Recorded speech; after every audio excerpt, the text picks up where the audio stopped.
Sweet. Cool. So, what I'm going to do today, we're talking about drop 5 in 5. So, it's basically a dynamic workshop where you're going to learn how to sustainably drop 5 kg in 5 weeks. So, a little bit of housekeeping. If you can, pop your videos on. It's always nice to speak to people, see people's faces. If you can just stay muted and any questions you've got, just pop them in the Zoom chat at any time that they come up. And we can answer some of those questions as we go along. I've just put a reminder here for me to hit Zoom because 9 times out of 10 I forget and then I have to redo it all again to distribute to people. Because you will get a recording of this afterwards as well, just so you can reflect back on it. Because there is a lot of information to take in. So the reason I put this together is I've come across a lot of different angles from people. I get a lot of different feedback from people wanting and needing different elements around their to help aid their fitness goal. But this is typically for you if you've got a specific goal that you would like to achieve. Perhaps you're currently juggling it all. You're juggling your work, family life, you've got a house to keep, you're try and fit your fitness, eat well. There's loads to do. And sometimes it can be a real struggle to stay consistent. Your motivation might come and it might go 1 minute you're feeling super motivated, super pumped to kind of hit the ground running, working towards your fitness goal. And the next minute you've fallen off track. And then you feel like you've got to start all over again. You've got this on-off cycle repeating, and you just have it's Thursday, I've slipped up, I'll let it go for the weekend. We'll start again on Monday. But right now, you're fed up of feeling like that, and it's now time to get ready, lock in, and you might need a little bit of help and guidance and a bit of direction in how you can hit the ground running with that. So, what we're going to run through today is we're going to give you an overview of how to lose 5 kg, up to 5 kg in 5 weeks, give you training for fat loss as well as improving your body composition. So, an insight into what is going to move the needle. So, you're taking the guesswork out of it all, and you're getting a really good insight into how you can work towards your fitness goals. Also, we'll talk a little bit about how you can try and beat cravings. So, if you're wanting to reach for chocolate, if you're wanting to reach for crisps, if you've got that intention of snacking, we'll talk about how you can regain control of that as well. And we'll look into your personal calorie and protein targets. And ultimately, by the end of this, you should have a 5 week plan that you can follow and so that can help you sustainably lose 5 kilos in 5 weeks. And there is a special bonus at the end as well. So, a little bit about who I am because I know some might know me, some might not know me. Um, I'm Ellie. I am a mum of two little girls who one is 3.5, the other one is 1.5. My husband is Max. He seems to appear a lot on my Instagram. Um, I run Rise with Ellie. Rise with Ellie is online fitness coaching and also in-person personal training. And I specialize in women, but also in can do and also pre and postnatal fitness as well. So for me, that was a massive part, played a massive role. Fitness for me played a massive part in becoming a mum through pregnancy, straight after pregnancy, keeping my mindset together, making me feel good. And I just want to help other women also feel good and reach their fitness goals, feeling confident in themselves. So, if you're here, you're probably feeling a little bit frustrated. Like you've been trying everything. Perhaps you've been trying to diet. Perhaps you've been doing your workouts, but you're just not seeing the results that you want to be seeing at the minute. So maybe you keep second guessing on what to do. Like the fitness industry is filled with an abundance of misleading information. 1 minute you're being told one thing, the next minute you're being told the next thing. And before you know it, if you don't have the knowledge behind it, you're kind of trying to piece together Tetris and it becomes really difficult. So perhaps you've lost sight of who you are, you're ready to change, and you're just not really sure where to start, and you're just in need of that little bit of guidance to push you and help you in the right direction. So the first thing we're going to talk about today, which is a massive thing for me, when it comes out of reaching your fitness goal, it is so important to have a clear goal. Like if you don't know the destination that you're going to, you're already on the back foot because you don't know what you want to achieve, right?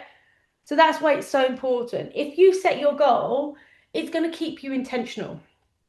It's going to give you clear direction of where to go, and then we can break down how you need to get there. It's going to help with your mindset. So on the days where you're maybe feeling like you're going to fall off track, if you've got a set goal, you'll know where you need to be getting to, and it will help with your mindset to get you back on track because your mindset is going to determine your consistency and how consistent you're being at reaching your goal. And together, between the mindset, consistency, and having a goal, you're going to keep the momentum that you need in order to reach your fitness goal. So ultimately, when motivation fades, you need to start remembering your why because motivation will not always be there. So this is number one. If you've got your pen and paper at the ready, here's how we're going to start setting our goals. Now, you can do this as we're going through, and I would recommend having a think about it as we're going through and then reflecting, watching it back, and you can nail down those goals as well in your spare time because it might not be you might have an idea of where you want to go, but you might want to work on it a little bit more in depth after reading this. So, goal, how to set your goal. Number one, I want you to choose one main focus for the next 5 weeks. So don't try and do it all in 5 weeks. Choose one focus in 5 weeks. That might be for you. You perhaps want to reduce your waist by, let's say, 4 centimeters. It might be you want to lose, say, 5 kilos on the scale. So for everyone, it's different, and it doesn't always have to be a weight loss goal. But what you do want to make sure is that it can be measured. So say you want to reduce your waist, you want to like make it measurable by saying, I want to reduce 4 centimeters from my waist, or perhaps I want to get down to the next belt buckle hole on my belt. And so if you can make it measurable, we've got something, well, to measure against.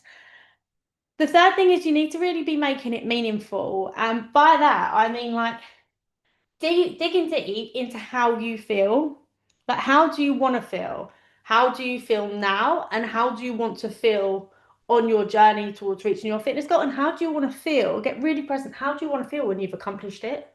I think that's the most important, being able to understand how reaching your fitness goal is going to make you feel. That in itself can be massively helpful in you reaching your goal. And what you need to do, so once you've got your main goal, on a weekly basis, you need to be setting 3 small goals per week that are going to help you reach your big goal. So if you've got 3 small goals, so you've got, let's say on the right hand side here, you've got your big goal, your 5-week goal. Then you've got breaking down 3 little weekly goals. And by that, I might mean something like, I'm going to try, as one of mine, I'm going to try and not eat chocolate Monday to Friday. Or I'm going to try and get 3 workouts in this week. So making it something that's achievable, but also something that's going to stretch you and push you towards getting your goal. The 6th one is I want you to schedule, like audit your, 5th one, you need to audit your week. And you need to be looking at your schedule and planning everything in from the time you wake up to the time you go to bed. Now, I know that sounds boring. I know it sounds methodical, but you will be surprised at how much time you can gain just from doing that task. Because if you allocate, say, an hour to get ready, you're going to take an hour to get ready. If you allocate yourself 30 minutes to get ready, I guarantee you can get ready in 30 minutes. It's all up to scheduling our day and working out how we can fit our tasks in. Once you've scheduled everything, you're then able to schedule your free time. And the benefit of doing that, and I find this particularly while running a business, running children, or like looking after children, doing nursery drop-offs, doing housework and everything. When I schedule my time to relax, I know that I've done everything I needed to do in that day, and now this is the time that I can relax. So it helps you switch your brain off too. By doing it, it's going to give you clear boundaries, and you're going to be able to protect your time. You need to start taking control of your calendar and not letting it take control of you. Share your goal and its importance with the people around you, whether that be your partner. Let your children know. Like, let your children know mummy's going outside to do some exercise, or mum's going to the gym to do some exercise because of X, Y, and Z. And them understanding that you want to feel like, maybe feel strong, you want to feel more energized, that gives them a positive association with exercise, and understanding that exercise is good for giving you energy, It's good to make you stronger. And it shows the grounded, it shows an importance as well. And you need to be tracking weekly, you need to be tracking your progress weekly. And again, this goes back to taking metrics, measurements, and also one thing I think is most important of all is actually progress pictures. They are so important because they're taking visual pictures, you'll be able to see how you're changing. Whereas for women, unfortunately, the scales don't always tell an honest story. So they can kind of go up and down. Whereas your measurements, so I mean like taking it around your waist, around your hips, or with a tape measure, is going to give you more accurate reading. So, mindset shifts. Mindset plays a crucial role in how to reach your fitness goal because if you're anything like me, you can have really good mindset 1 minute and then the next minute it's changed. It's in a different like you've got something else on your mind. So number one, you need to start thinking it being consistent. You need to start thinking consistency, not perfection. So you're always going to have life in your way, and life is always you're always going to be too busy. Your children or your work are always going to be too hectic to do stuff. If you let that be the case, they're always going to be, I like to think they're not excuses. You shouldn't make them as excuses. They're hurdles that we need to understand how to get over. And you can certainly get over them if you have somebody holding your hand and coaching you and teaching you how to get over those. Number two, reframing how you talk to yourself. Instead of being like, oh, I've got to go and work out today, you should be thinking, I get the opportunity to work out today. Like, we are so fortunate that we can move our bodies. We are so fortunate to have the ability to exercise, to work out, to be active. And if we're not utilizing it, it's almost like we're taking it for granted that we have this ability to do it. So we should be proud of the fact that we have the opportunity to go and exercise. It's a really good thing. Yes, sometimes people might not enjoy it as much, but if you start seeing it as this good thing, you're going to have a different mindset towards it. Third thing I want you to be thinking about is when you're choosing to make decisions, or perhaps like, should I work out today? Should I work out today? Or do you know what? I'm going to miss the workout. What would you do if I was standing there watching you? If you were deciding whether or not to have like your third chocolate bar of the evening or an extra snack in the evening when you've already had a big meal, what would you do if I was standing there watching you? Do you think you'd make the same decisions, or do you think you'd change them slightly? If you had somebody holding you there accountable, how do you think you would feel towards it? The fourth thing, I said this a minute ago, you've got to take control of your week, and you've got to have a mindset of being in control of your week so you can fit it all in and you can get your workouts done, you can eat well. You've got to start planning and being prepared for this stuff. So your mindset is the difference between giving up after a bad week and getting back on track. It's not about you falling off track. Like, the reality is you might fall off track, and that's absolutely fine because we all do from time to time, but it's the ability to get back on track as quickly as you can after you've fallen off and not giving up on it.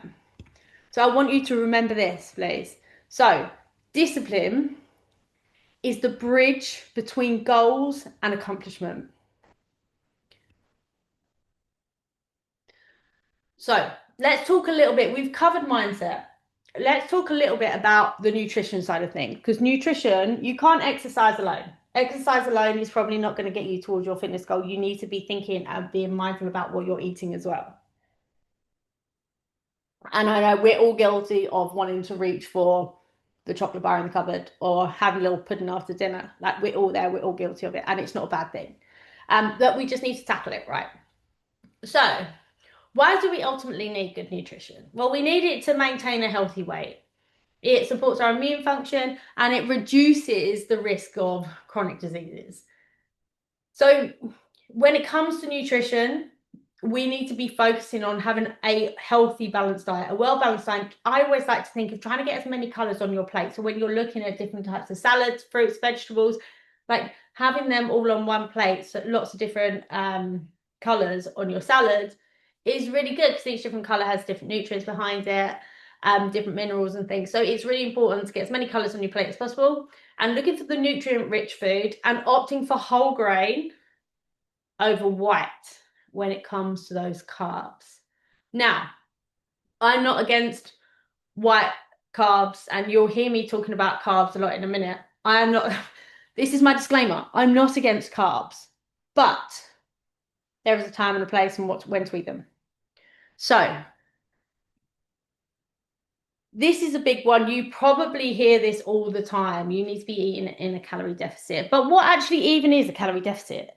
It's like one of these jargon words, jargon sayings gets chucked around the fitness industry, like a lot of the other things that kind of come and go in the fitness industry. But this is one to stay. And this is ultimately a calorie deficit is when your calories, it's basically weight loss, when your calorie input is less than your calorie output. So you're consuming less calories than your body is putting out. That will cause you to lose weight. Now, pen and paper at the ready. Like if you can, try and do this as we're going along. But this is also something you can refer back to when I send this out to you as a recording too. So how many calories should you be eating? And this is something that you'll need to know. If you're looking to lose, like say, drop up to 5 kilos in 5 weeks, then this is something that you need to, know and you need to log. So step one, to find this out, you need to be establishing your basal metabolic rate. These are rough guidelines of how to work it out.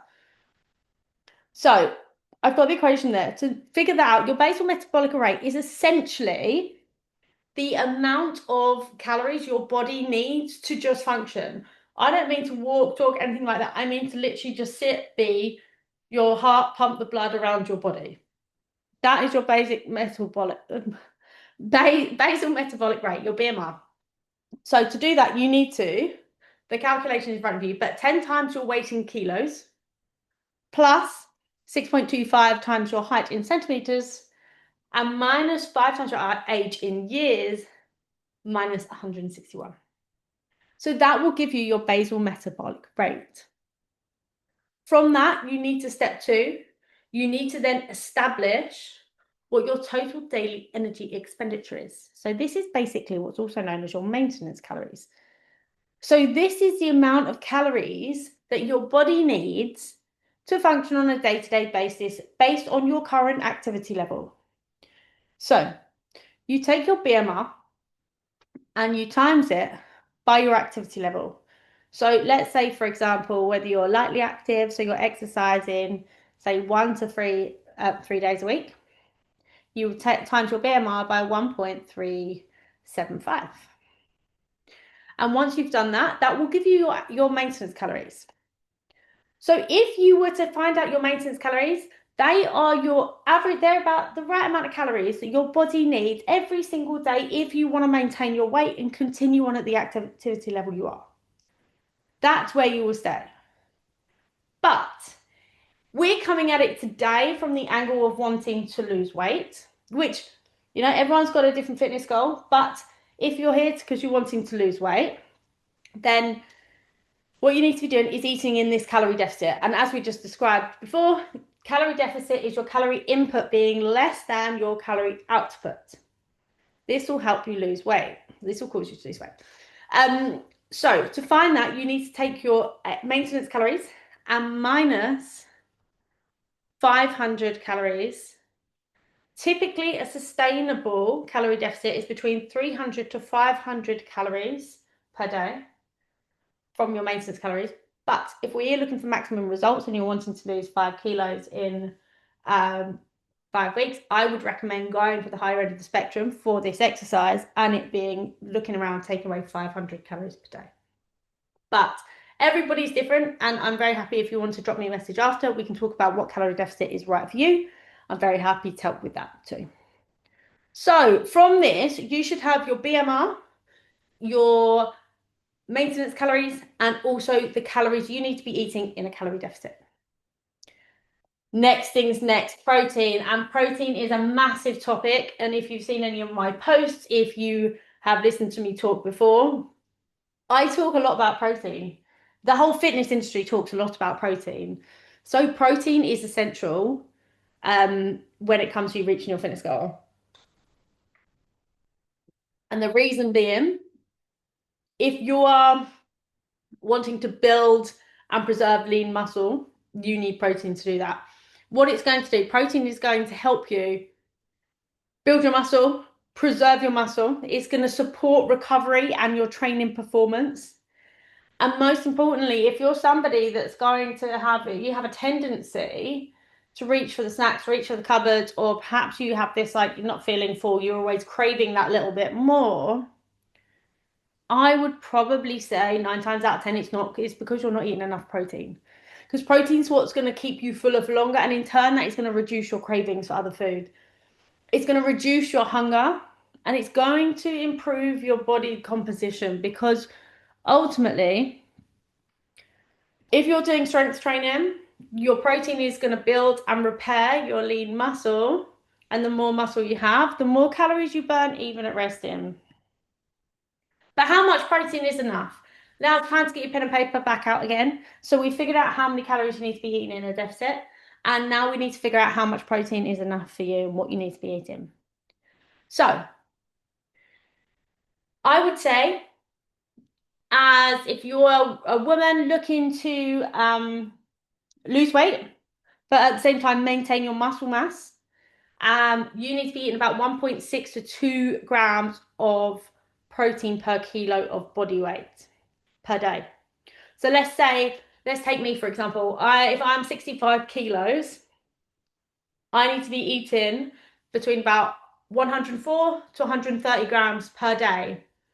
And that gives you enough protein to not only build your muscle. I don't mean getting big and bulky, but I mean building your muscle whilst also maintaining lean muscle mass as well. And that is really important because when you're in a calorie deficit, there are three places your body can take for fuel. So you've got one of them, which is your glycogen stores. So that's your carbohydrates essentially. The second one are your fat stores, your fat reserves. And the third one is your protein. And protein in your body is going to come from your lean muscle mass.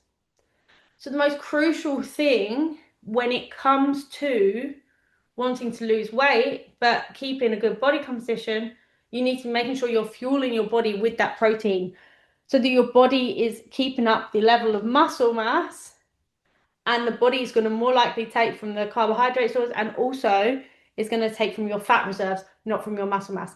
This is why you'll find, so like if you look at some of the weight loss injections, you'll find that people will lose a hell of a lot of muscle mass on that if they are not strength training, because it will take from your fat stores, but more importantly, it's actually going to take from your muscle mass. So that's how your weight can reduce so quickly, because it's taking not just from your fat, but also from your muscle mass as well. So it's so important on anything, any form of weight loss, whether it be medication, whether it be like a strict diet, you need to be making sure the protein is priority and keeping it really high in order for you to maintain your muscle mass. Otherwise, the muscle grows. Now, if you are not used to eating 1.6 grams of protein per kilo of body weight, I know that's quite a lot for you to think about eating. So like, let's say 104 grams of protein per day. I would reckon most people on average, I can probably get about 40 grams, maybe 50 grams. If you're not mindful of how much protein you're eating, you're more inclined to reach for a carbohydrate over reaching for a protein. So I would say don't take it necessarily as a day goal, take it as a meal goal. Use that as a bit of guidance on how much you should be eating over the course of the day. So I put here for breakfast, and there's a reason I put breakfast, but I'll go into that in a minute. For breakfast, I would say give yourself a guideline of aiming for 20 to 30 grams of protein. For lunch, aim for about 30 to 40 grams of protein. And dinner, aim for about 30 to 40 grams of protein as well. And then maybe if you need to top it up, add in some additional snacks. But like I say, everyone's protein goal is different. So you need to just kind of tweak this according to how much protein you need to be getting per day. So let's talk about snacks. Snacks are one of the biggest sabotagers of you not reaching your fitness goal. It's massive. So let's break down the barrier and assess why you're snacking. Number one is normally boredom, habit, and routine. We're all guilty of it. We all have a habit of like maybe we've had dinner, we're just gonna go and want something sweet now. Sitting on the sofa watching a little bit of TV, really nice to have a bit of chocolate with it too, isn't it? Like we're all guilty of it from time to time, and it is a hard habit to break because we often associate those foods with comfort and relaxing. Also, I don't know about you, but I know if I'm working from home and I've locked into my work and then I kind of get a bit distracted, or if I'm getting a bit tired of some admin tasks, then I'm so inclined to go and hang in the fridge. I'm a typical fridge hanger. I hang there and just see, have a look what's in there that I could possibly eat. And it's often through boredom. Other people often emotionally eat, do emotional eating. Your snacking can also come down to poor meal timing and poor quality of meal of what you've got in your meal. Maybe missing meals, feeling tired and actually being tired. Fatigue is massively contributing to your snacking because when you're tired, you're more inclined to reach for sugary carbs to try and get that quick fix of energy. You're lacking organization. If you've forgotten to prep your lunch and you're going into work and you don't want to buy something, and perhaps you want something that's a bit cheaper, you might be more inclined to buy snacks, or perhaps in the office, like reaching for the snacky foods that are around instead of filling yourself up on a good quality base meal. So cravings are typically due to unbalanced diets. I've popped here a few different ideas of protein because I know if you're new to eating lots of protein and you're looking at that number thinking it's a high amount to get to and how do you get it? Like these are some of the ways that I would say protein snacks that are really good to switch in for snacks you're going to have during the day and then also evening snacks as well. So you've got your typical things like eggs, like lean meats, like chicken breasts and prawns, things like that. But also, if you're looking to bulk up your protein, having a bit of protein shake or like some protein yogurts. Now, some protein yogurts are really good. You have to be mindful of the sugar content in some of them because they can be quite high. Um, Protein yogurts, mixed nuts, peanut butter. I love peanut butter. And Greek yogurt. Greek yogurt is one I want to bring to your attention. Like Greek, not Greek style yogurt, Greek yogurt, very different. Greek style yogurt doesn't have the same amount of protein. It's also not going to keep you full for as long. You want to go for full fat Greek yogurt. I've said it. It's the best thing. Full fat Greek yogurt. Not half fat because it's really high in sugar, and not no zero fat. Sorry. Go half fat, full fat. It's going to keep you fuller for longer. It's going to sustain you more.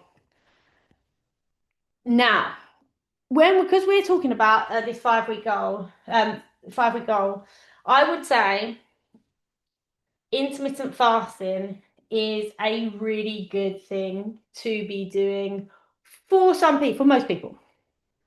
Now, it's not for everyone. I'm not going to say it's for everyone because it might not be, it is quite a challenge. But intermittent fasting is essentially how it works is you're fasting your insulin levels. So if you're fasting, your insulin levels are going to drop down because when you eat sugar, that's what's going to peak your insulin.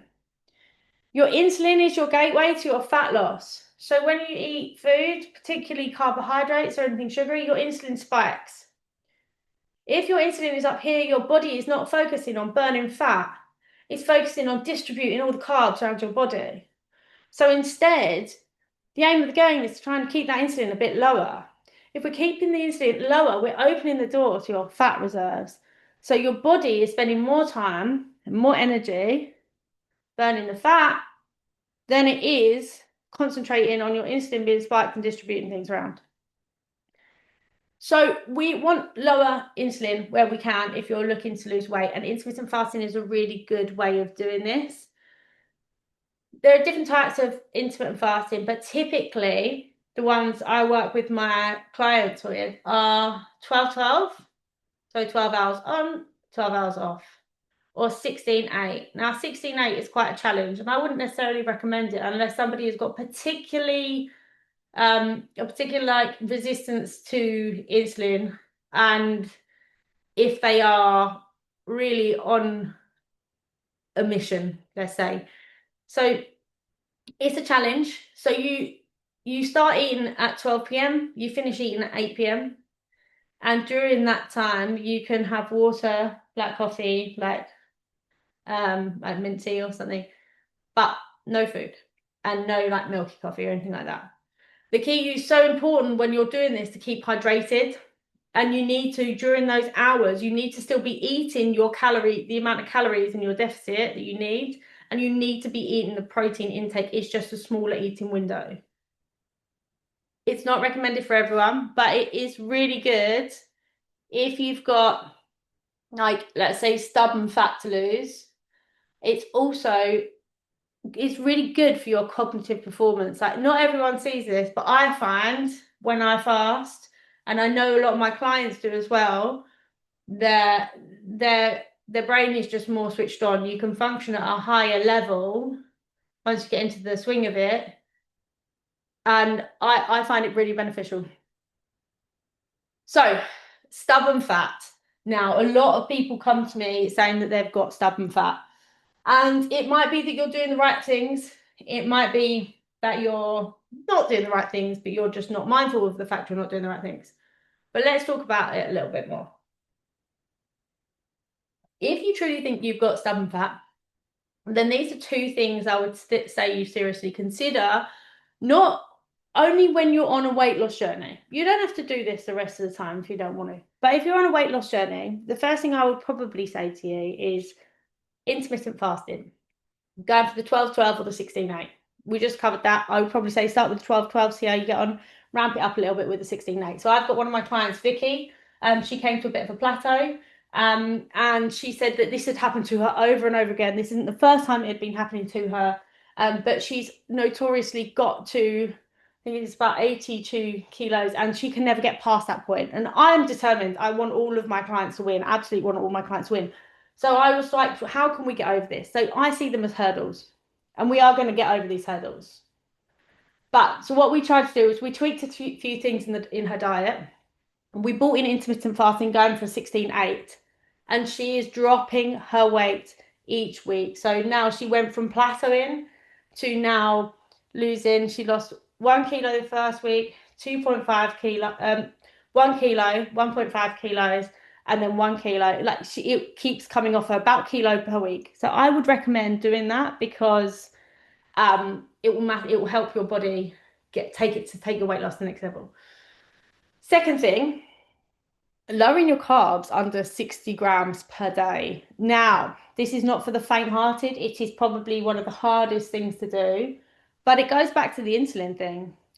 If you're continuously peaking your insulin, spiking your insulin, that can make it harder for some people's body to burn fat. Not everybody needs to be on low carb, but if you find you're more resistant to carbs, then this is a really good way to go. And I've put down a little macro breakdown split so there for you to see. So you can see that's the percentage of calories you eat per day. So one thing I want you to be mindful of is you can't out-train a bad diet. So you can be doing all the exercise in the world, but if you're not eating right or your food isn't pointing you in the direction of your fitness goal, you're probably not going to get there. So you need to be fueling your body in the most efficient way to maximize your results. It's not about having a restrictive diet. It's about eating in the best way for what you're looking to accomplish. So let's touch on a little bit about exercise. Lots of different types of exercise. You're familiar probably with all of them, if not most of them. Most of them, if not all of them. So walking is really good for your heart health. You've got running is really good for your cardiovascular and your endurance, so your heart again. Same cycling. You've got yoga and Pilates, which is really good for toning and mobility. You've got HIIT that's going to increase your fitness and improve your cardiovascular system. And then you've got strength training. And this is what we're going to talk about today, is strength training, because strength training is going to build your muscle, it's going to strengthen you, it's optimal for fat burning, and it's going to improve your cardiovascular system too.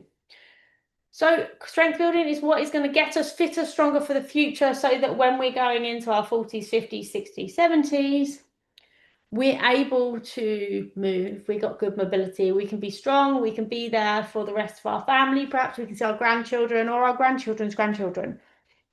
Strength training is what's going to help reduce the chance of us getting osteoporosis. It's going to help build our muscles, strengthen our joints. It is so important, particularly for women. It is so important to be strength training.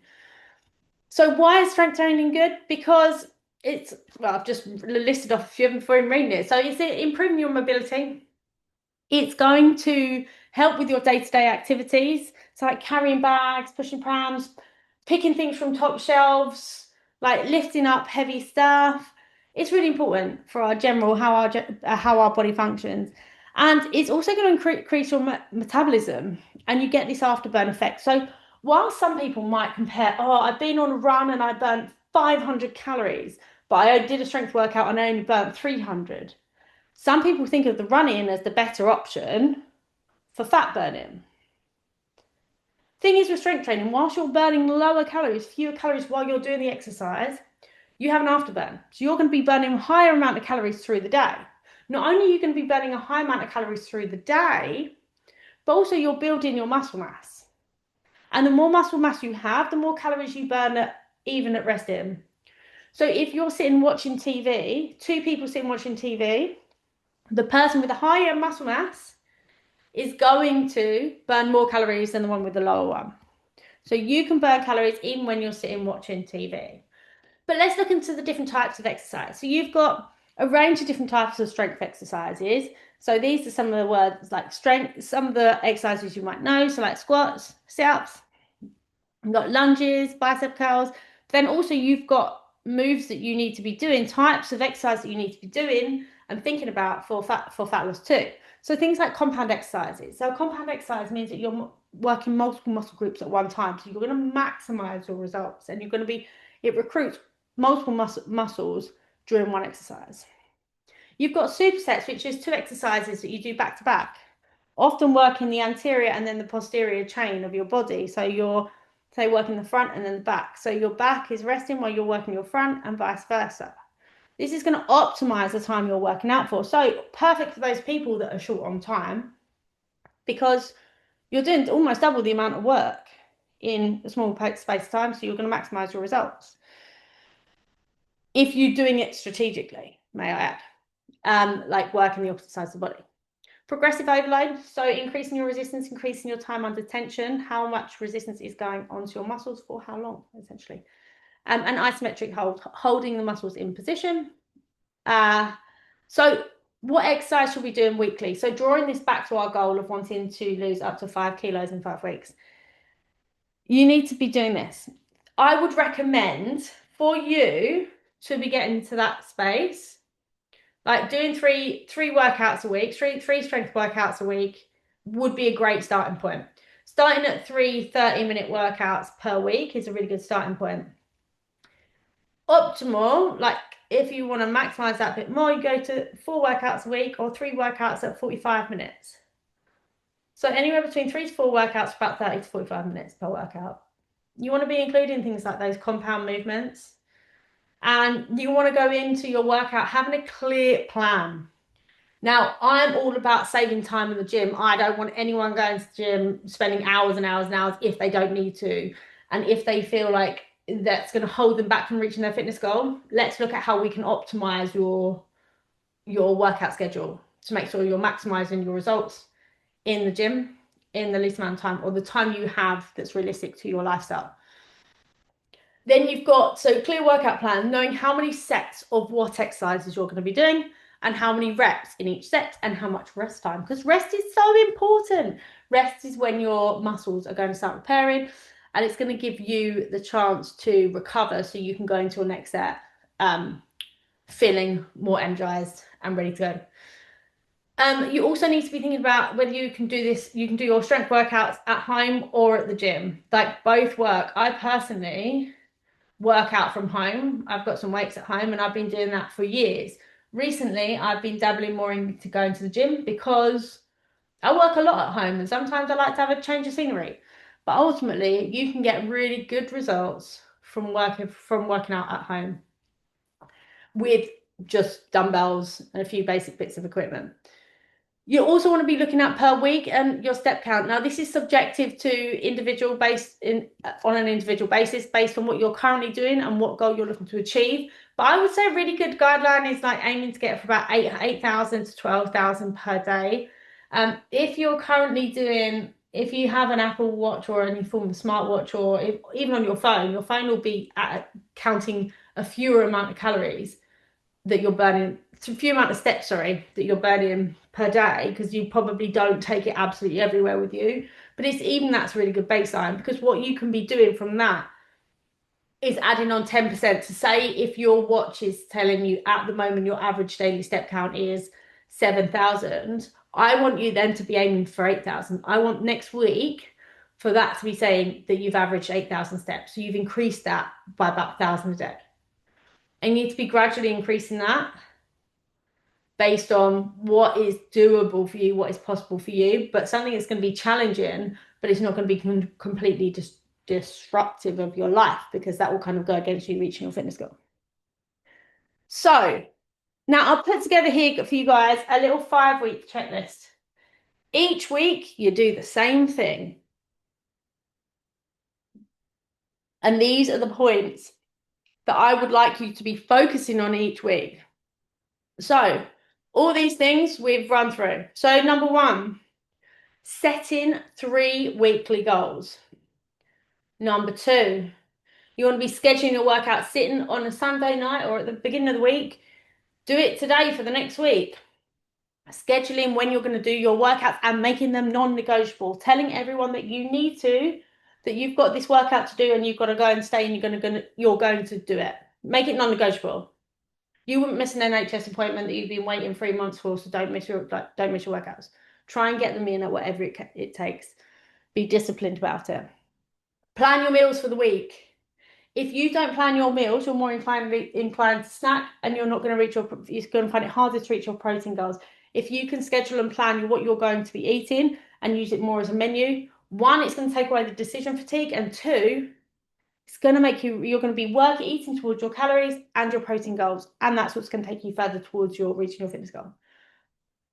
Hitting your weekly step count. If you find that it's too much to be focusing on it every day, use it as a weekly goal. That's absolutely fine. As long as you're kind of working towards the rough averages per day. If you don't get your 10,000 steps a day, but perhaps you only get 9,000 that day, so be it. Make it up for an extra 1,000 on another day or through the course of the week. Look at it as a weekly goal. Making sure you're getting your 3 to 4 workouts in a week. Maybe about 30 to 45 minutes of strength training, specifically strength training. Eating to your calorie and protein goal, and then reflecting on your week's goal. So when it gets towards the end of your week, I want you to reflect on those 3 little goals, the 3 goals that you set at the beginning of the week.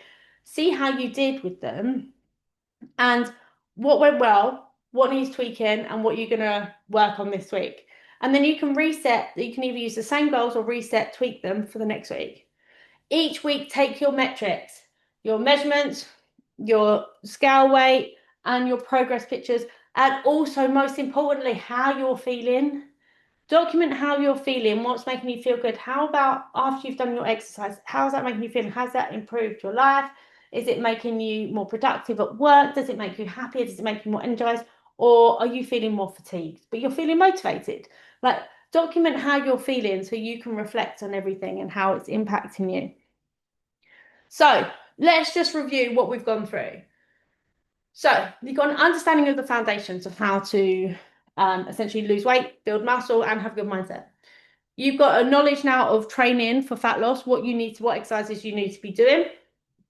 You have an insight into what's going to move the needle for you, and you've got no more guesswork. You've got a few different options in there that are going to help you take you towards your fitness goal. You've got knowledge now on how to beat your cravings and boost your energy, feel in control of your habits, and you've got a clear 5-week plan that you can follow to sustainably lose up to 5 kilos. And that plan is as simple as the one that I've just given you, following those things and being disciplined. You've got your personal calorie and goal targets. If you haven't worked them out now, you get a recording of this anyhow. You can take on and watch it again and work them out. And you've got your framework to fit fitness into your lifestyle, and got an understanding of how you can schedule things out and make a plan of how you can reach your goal. But the big question is what I want you to frequently be asking yourself when it comes to reaching your goal. If you're serious about reaching this goal, I want you to be asking, will it push me closer towards my goal or is it going to push me further away? And if it's something that's going to push you closer towards it, go for it. Let's do it. If it's something that's going to push you further away, you need to be thinking, is it worth it? Do I really want that extra bar of chocolate? Or like, what is it? What would you like to do with that? Like, I'm not going to say, don't have a bar of chocolate, don't have a piece of cake, because you know what? Sometimes that makes you feel happy. It makes you feel good. But if it's like a yes, it's really worth it, go for it. If it's something you're thinking, no, it's just going to push me further away from my goal, I'm not up for it today. I'm going to do the opposite, going to take me closer towards my goal. Perhaps that's the right decision to go for. So you've got three options now. You've got all the knowledge that you need to go away and lose up to 5 kilos in the next 5 weeks. But first of all, your first options you've got is you can sit here and do nothing. You can literally take all this information and not do anything with it and stay where you are. You've got second option. You can take the information from this video and put it into your own lifestyle and you can try it alone. So you got the hard way. Or you have a super easy way. You can hop on a call with me. We can put together the toolkits we need on the app that we use, using the same plan, having the accountability, having the helping with the discipline, helping with any hurdles, having me in your corner, talking to you, helping you get there. And you can lose up to 10 pounds and get stronger in 5 weeks. The choice is yours, decision is yours. But what I want you to be thinking now, what your fitness goal, when it comes to your fitness goal, what's it going to be? It's going to be one day, or is today going to be day one? And I want you guys to be making it day one. Stop sitting on your problems anymore and start taking actions on your fitness goals. So if you want to hear more from me, and I mentioned to you, there's a little bonus for, I've got 3 spaces left on my program at the moment, and I have a really special offer running for those of you that have seen this or watched the recording. So message, if you're interested, you want to hear more, message me the word workshop and I can talk to you about the current 5-week program that I'm running and the offer I've got running on that. So if you've got, has anybody got any questions? I have rambled on now for 50 minutes, so for a pretty long time. Well done for making it to the end. I really hope that's been helpful for you. Has anyone got any questions at all? No? Or maybe you're too shy. I don't know. But look, if you've got any questions or you want more information on the offer, feel free, drop me the word workshop and we can catch up and I can speak a little bit more. I can answer any of your questions. And if you need anything more from me, just drop me a message. But thank you guys so much for listening. It's been a pleasure talking to you guys. I hope you found it helpful today. And yeah, any questions, give me a shout. I'm always here to help you guys. Thank you very much and have a lovely evening.